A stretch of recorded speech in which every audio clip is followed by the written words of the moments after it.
Bu Sulasti, satu saham yang bisa beggar dalam 1 tahun ini. Nggak harus beggar, Pak. Misalnya minta angpau. Waduh, dulu tuh saya conviction-nya tuh tinggi tuh, selalu saya bilang sih. Itu ada MDKA, ada emas. Jadi semua cerita yang soal gold story ini, saya masih suka sih Bu Sulasti ya. Emas sih, saya masih punya conviction yang tinggi sih.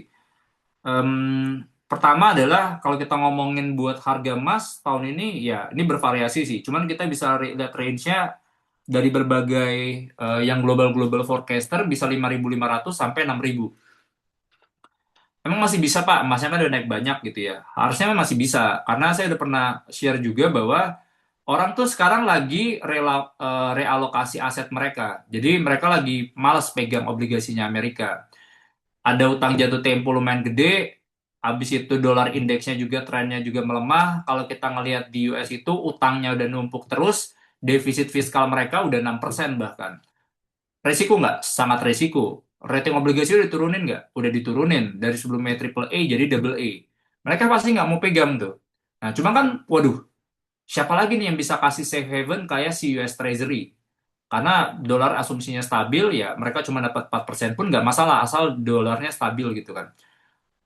Size-nya sebesar itu, soalnya obligasi Amerika tuh size-nya sebesar itu. Nah, yang paling punya liquidity buat tampung sekarang, ya salah satunya adalah, pertama, kalau kita ngomongin central bank, kayaknya mereka nggak akan ambil aset-aset yang tipikalnya volatile. Pak, mereka kan bisa ambil misalnya pasar saham US. Kayaknya mereka nggak ambil yang tipikalnya seperti itu. Jadi yang kasih sebenarnya exposure aset yang paling stabil, ya menurut saya itu emas gitu ya. Jadi mereka bakal buang si obligasi Amerika, Treasury US, itu mereka bakal ambilin emas. Jadi tren itu yang saya lihat sih harusnya sih bakal ini ya, masih bakal jalan terus ya buat ke emas ini sih. Jadi itu sih, emas sih menurut saya sih kalau di posisi saya sekarang sih itu high conviction ya. Kalau kita ngomongin yang potensi returnnya bisa signifikan. Nah, jadi itu sih. Sama MDKA tadi ya, karena MDKA tuh heavy banyak dari si MBMA-nya, sama dia ada emasnya juga. Jadi dia lumayan lumayan clean sih di situ ya. Jadi itu sih kayaknya ya Bu Sulasti ya. Cuman kalau mau tipikalnya yang stabil,